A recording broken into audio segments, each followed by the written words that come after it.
chicos, ¿cómo están? Espero que estén bien.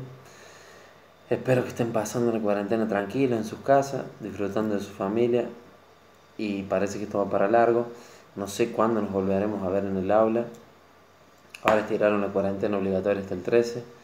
Y no creo que después empiecen las clases. Capaz que nos adelanten las vacaciones de invierno. Pero bueno, quería hacerles un video para que nos vayamos manejando. Vamos a seguir de manera virtual. Ya vamos a ver con el tema de las evaluaciones cómo hacemos. Yo les voy a seguir subiendo las actividades de EducaPlay, que están buenas, completar la frase, crucigrama, sopa de letra. Me pueden mandar la captura de pantalla si lo hacen en el celu, me pueden sacar foto a la compu si lo hacen en la compu. El que no puede ingresar a la plataforma ya sabe, me mandan un mail o le avisan a la directora, le piden mi contacto, me escriben sus padres al WhatsApp, le mando las actividades al WhatsApp, no tengo drama. Ya vamos a ver cómo evaluamos, vamos a ir poniendo otros prácticos también, ya vamos a ver, depende del práctico. Y veremos, se puede hacer evaluaciones por Classroom en línea, pero es medio difícil decirle conéctense a las 10, que la evaluación es de 10 y 5 a 10 y media. Eso lo podemos hacer en clase más adelante cuando sigamos usando Classroom y ya estemos en clase en el colegio. El primer tema que vimos, que ya lo habíamos visto el año pasado a fines, cuando estaban en tercer año, fue la generación del 80. Ahora estamos haciendo como una especie de repaso. Nosotros algo habíamos visto en la generación del 80. Vimos algo de la campaña del desierto, vimos algo del mercado exportador y vimos algo de lo que fue inmigración. A ver, la generación del 80, situémonos cronológicamente, 1880, y con esta generación del 80, recordemos, teníamos previamente las tres presidencias históricas, Mitre, Sarmiento y Avellaneda. Ya teníamos firmado la Constitución y ahora teníamos que fundar un país. ¿Qué hicimos? ¿Qué hizo Sarmiento y Alberdi? Querían traer inmigrantes, querían fundar una Argentina blanca europeizada. Teníamos que fundar un Estado, primeramente. ¿Qué hicieron? La primera política fue la campaña del desierto, ir a la Patagonia y expropiar las tierras a las culturas originarias. ¿Para qué? Porque un Estado tiene que tener los tres elementos. Acuérdense, soberanía, territorio y población. La soberanía es el ejercicio del poder. La población o comunidad, la que habita dentro del territorio o espacio físico.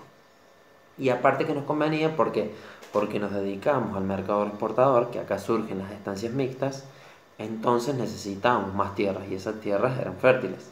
Necesitamos para sembrar, cosechar y para criar el ganado. Bueno, trajimos inmigrantes, ustedes saben bien, ya lo hemos hablado varias veces, de Italia y de España. Se querían traer ingleses, pero ellos estaban en plena revolución industrial, no querían venir. Trajimos españoles e italianos. En su mayoría vinieron franceses, alemanes también. Bueno, recordemos que venían con un contrato, iban a los conventillos y de ahí a los conventillos algunos iban directamente con el ferrocarril, se iban directamente a las estancias donde iban a trabajar, por la parte de Santa Fe mayormente. Bueno, estos inmigrantes ejercían una especie de compadrazgo, es como que estaban entre ellos nomás. Entonces Sarmiento quería homogeneizarlos, juntarlos, integrarlos con los que habían quedado, los hispanos criollos, estos que habían quedado después de la Revolución de Mayo. Entonces, creó instituciones, como por ejemplo el ejército para moralizar y disciplinar, y la escuela, que todos llevaran el mismo uniforme y que se educaran en el mismo colegio. Entonces, también iban a tener el mismo idioma y de ahí los iban formando.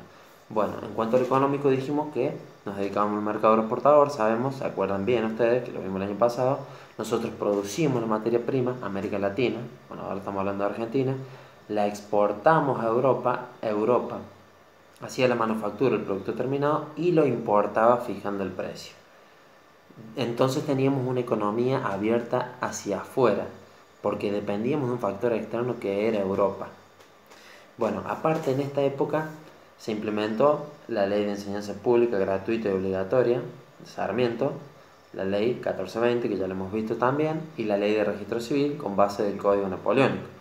Bueno, aparte chicos, acuérdense que el único partido, el partido oficial, era el PAN, el Partido Autonomista Nacional. Lo gobernaban el país los conservadores. Recordemos que los conservadores para ganar las elecciones hacían fraude, que por eso hubo una revolución en 1890 que ahí es donde nacen los partidos políticos y especialmente la Unión Cívica Radical, que después de esto sí se divide, que es el próximo tema que vamos a ver, porque si bien esta revolución no triunfa porque la ganan los conservadores, queda sentada.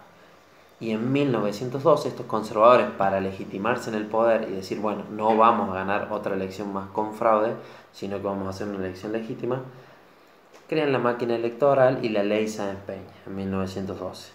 Recordemos que antes el sistema era uninominal, ahora parece ser plurinominal, era lista completa antes, ahora lista incompleta, y ahora no es unipartidista, ahora hay varios partidos. Estaba no solamente el radicalismo, sino también estaba el socialismo y el anarquismo, que no era un partido político, pero era una agrupación. Y en esta época, recordemos que están viniendo inmigrantes de Europa, esos inmigrantes empiezan a crear sindicatos porque veían malas condiciones de trabajo y ellos ya habían estado en una revolución, la Revolución Francesa y la Revolución Industrial ya, y querían pelear por sus derechos civiles y después obviamente por los derechos políticos también. Primero crean la Federación Agraria por los del agro, después el gremio de los metalúrgicos. El del agro fue un problema que llamaron la Patagonia Rebelde, fue un poquito más adelante, que ahora lo vamos a ver cuando veamos radicalismo. El tema de los metalúrgicos también. Y después fueron creando otros gremios, el FOF, que era el de los ferroviarios. Recordemos que el tren lo habían traído al ferrocarril en la época de Mitre, 1862, primera presidencia histórica. Lo trajeron los ingleses. Y esto era sinónimo de orden y progreso. Recordemos que trasladaban mercadería para el mercado exportador, por ejemplo cereales, carne, y también la gente a sus campos para trabajar. Bueno, entonces, se hacen las elecciones legítimas y ¿quiénes ganan? Gana la Unión Cívica Radical, gana Hipólito Yrigoyen. El primer partido, las primeras elecciones, digamos, de manera democrática, legítima, por soberanía popular, la gana la Unión Cívica Radical, con Hipólito Yrigoyen. Recordemos que los mandatos presidenciales eran de 6 años todavía. Bueno, ahora vamos a empezar a ver un poco, porque nosotros ya vimos bastante inmigración, vimos un poco de campaña del desierto, vimos mercado exportador y toda la generación del 80 lo vimos. Vimos lo que era la máquina electoral, lo que fue el fraude. Ahora vamos a ver la parte del radicalismo, esta parte del periodo radical, y después vamos a saltar a Europa, a la Primera Guerra Mundial, porque recordemos que nuestra economía era abierta. Y si Europa estaba en crisis, nosotros también íbamos a estar en crisis porque ellos eran los que nos iban a comprar. Así que hablando de economía, vamos a llegar hasta el 30 más o menos ahora para ver el cierre de nuestra economía. Recordemos que todavía tenemos una economía abierta. Vamos a empezar a hablar de la Unión Cívica Radical. Vamos a hablar del primer periodo de Yrigoyen. Recordemos, Yrigoyen en 1916 gana las primeras elecciones hasta 1922. Justo entre 1914 y 1918 tenemos la Primera Guerra Mundial. Y justo hablando de la peste, también tenemos la peste española, que trajeron los españoles, más o menos en esta época de Yrigoyen también. Y también tuvieron que estar en cuarentena. Bueno, vamos a ver entonces los tres gobiernos radicales. Dijimos Yrigoyen, 1916-1922, Marcelo Torcuato de Alvear, que eran diferentes ramas, ya lo vamos a ver, 1922-1928, y Yrigoyen de vuelta, 1928-1930, que ahí lo bajan en el golpe de Estado. Pero primero vamos a ver radicalismo, después vamos a pasar a Europa, para hacer un repasito general de Europa y ir a la Primera Guerra Mundial, a las causas y al conflicto en sí.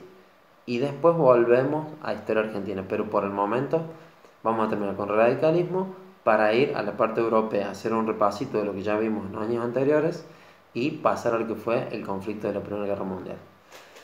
Bueno chicos, espero que estén bien, que sigan trabajando en sus casas, hagan las tareas, no hagan renegar a sus padres, disfruten de su familia, hagan deporte, así se cansen un poco, no estén tanto con la compu y con el celular, nada más que para cuando tengan que hacer los trabajos y bueno, después denle un ratito a los jueguitos si quieren también. Pero bueno, se portan bien y ya cuando termine esta cuarentena ya van a poder hacer vida normal.